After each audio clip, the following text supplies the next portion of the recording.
ये स्टूडेंट्स, हमारा आज का टॉपिक है रेक्टिफिकेशन।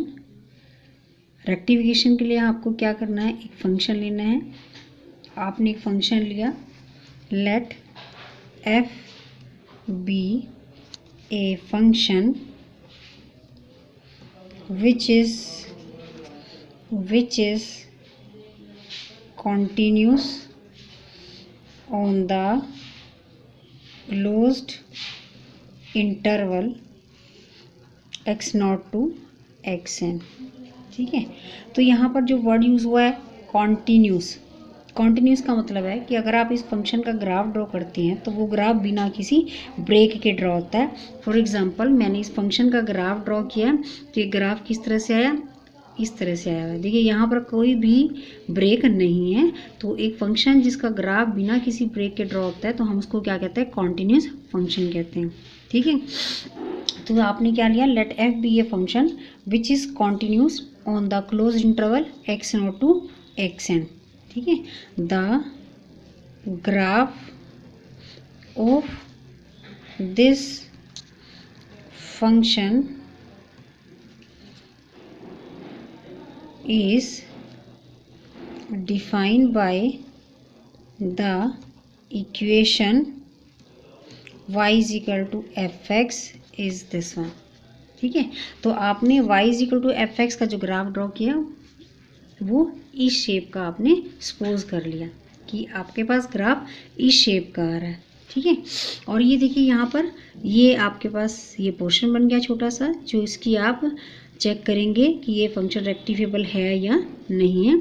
किसके पॉइंट बीच में ले रहे हैं आप, A x not y not and at the point B x n y n. The portion of the curve, the portion of the curve from the point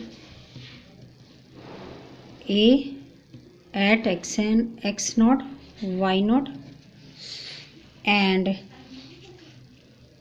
point B xn yn is called an arc। ठीक है, तो आपके पास जो portion ए और B points के बीच में आया है ये आपको क्या कहेंगे, हम इसको आर्क ऑफ द फंक्शन कहेंगे। ठीक है, अब उसके बाद है any arc which has a length is called rectifiable। यानी जिस कर्व की, जिस आर्क की आप लेंथ फाइंड आउट कर सकें उसको हम क्या कहते हैं, रेक्टिफिएबल कर्व कहते हैं। ठीक है, and the process of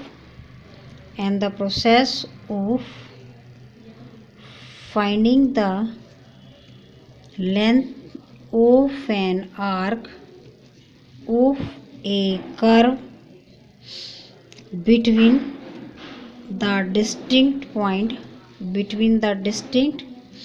points is called rectification।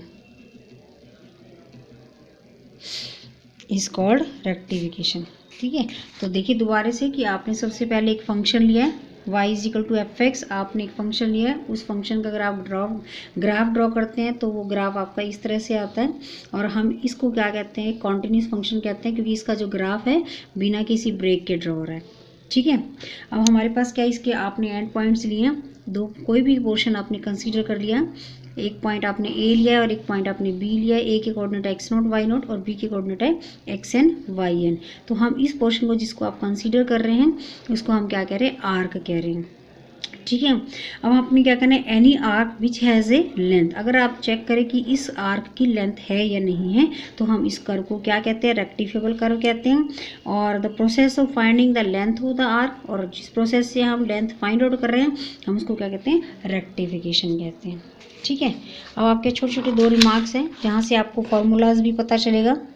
पहला क्या है, first remark, first, if the curve is defined by y is equal to fx, that is y is expressed as N explicit function of x only. ठीक है, यहाँ पर आपने y को इन terms of कैसे एक्सप्रेस किया है, x को x की फॉर्म में एक्सप्रेस किया है। ठीक है, also f dash x that means derivative exist and is continuous. Derivative exist भी होना चाहिए और कॉन्टिन्यूस होना चाहिए on the close interval a to b। ठीक है, and this derivative is a function of and this derivative is a function of x only, then the length of the curve is given by limit a to b under root 1 plus dy by dx का whole square dx। ठीक है, तो पहला क्या है point आपके पास, if the curve is y is equal to fx, that is y is expressed an explicit function of x only, also f dash x exist, यानी आपके पास इसका डेरिवेटिव फर्स्ट डेरिवेटिव एग्जिस्ट कर रहा है और ये जो डेरिवेटिव है वो कॉन्टिन्यूस भी है given interval a to b पर, एंड जो डेरिवेटिव आया this is a function of x only, then the length of the curve is given by a to b in under root 1 plus dy by dx का whole square. ठीक है, similarly आगे अगर आप second remark देखें, second point में क्या आएगा, इफ़ यहाँ पर क्या y is expressed in terms of x only, यानी expressed function of x only.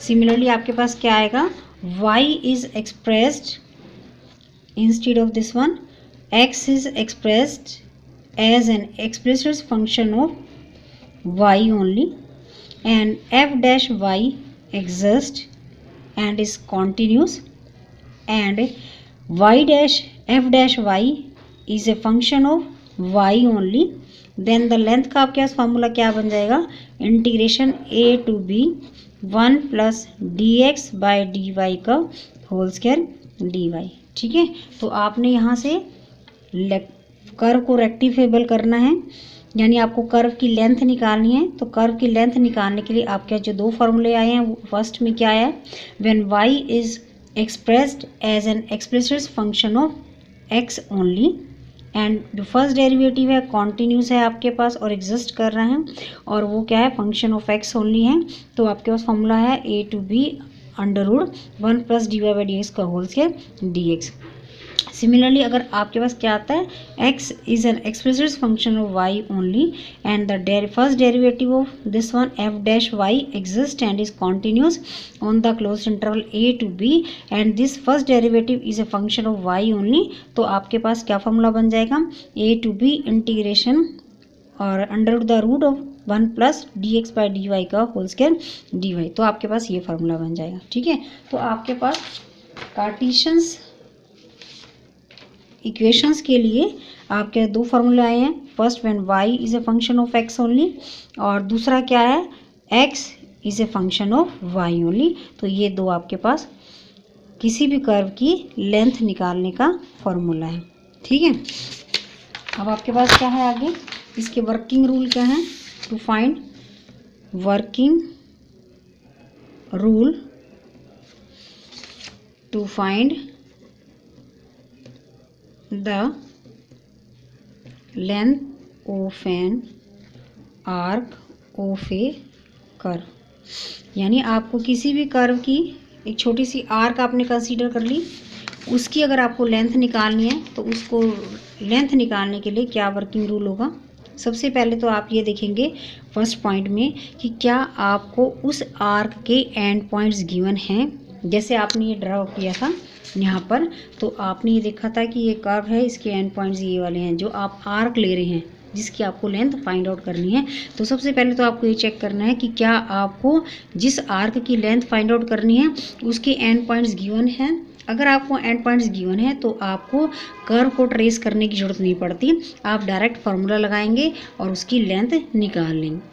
ठीक है, इन केस अगर आपको आर्क के एंड पॉइंट्स गिवन नहीं है तो सबसे पहले आप इसका रफ स्केच बनाएंगे, रफली इस कर्व को ड्रॉ करेंगे और उसके and points limits of integration निकालेंगे। दैट मीन्स एंड पॉइंट्स निकालेंगे। उसके बाद आप क्या करेंगे, फर्दर प्रोसेस करेंगे।